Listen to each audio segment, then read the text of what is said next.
కేవలం చూస్తే చాలు అనుకున్నాడు, పేరు పెట్టి పిలిస్తే చాలు అనుకుంటే ఆయన సరాసరి ఇంటిలోనికి వచ్చేసాడండి. ఇంటిలోనికి వచ్చేసి ఆయనతో కూడా కలిసి భోజనం చేస్తా ఉన్నాడు. హల్లెలూయా. అదేనండి విశ్వాసం అంటే, అదేనండి ప్రభు అంటే.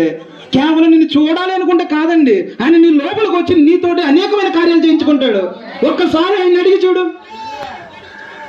ఆయన ఒక్కసారి వచ్చి చూడు, నువ్వు ఒక్కసారి ఆయనతో మాట్లాడి చూడు. నువ్వు నిజమైన దేవుడు అని నాతో మాట్లాడాలని అడగండి. నిజంగా ఉత్తరం ఇచ్చే దేవుడే ఉన్నాడు. ఒకవేళ ఉత్తరం కనుక ఇవ్వకపోతే నేను ఆయన సేవ చేయనండి. ఎందుకంటే ఆయన మాట్లాడే దేవుడై ఉన్నాడు, మాటలు ఇచ్చిన దేవుడు మాట్లాడే దేవుడై ఉన్నాడు. హల్లెలూయా. మిమ్మల్ని అనాథలుగా వదలని చెప్పాడు ఆయన. హల్లెలూయా. ఆ రీతిగా ఆ రోజునే అతనికి రక్షణ వచ్చి ఉంది. దేవుడు ఎక్కడో ఆకాశంలో ఉండే దేవుడు కొండల మీదకి వచ్చాడు, కొండల నుంచి మందసంలోనికి వచ్చాడు, మందసంలో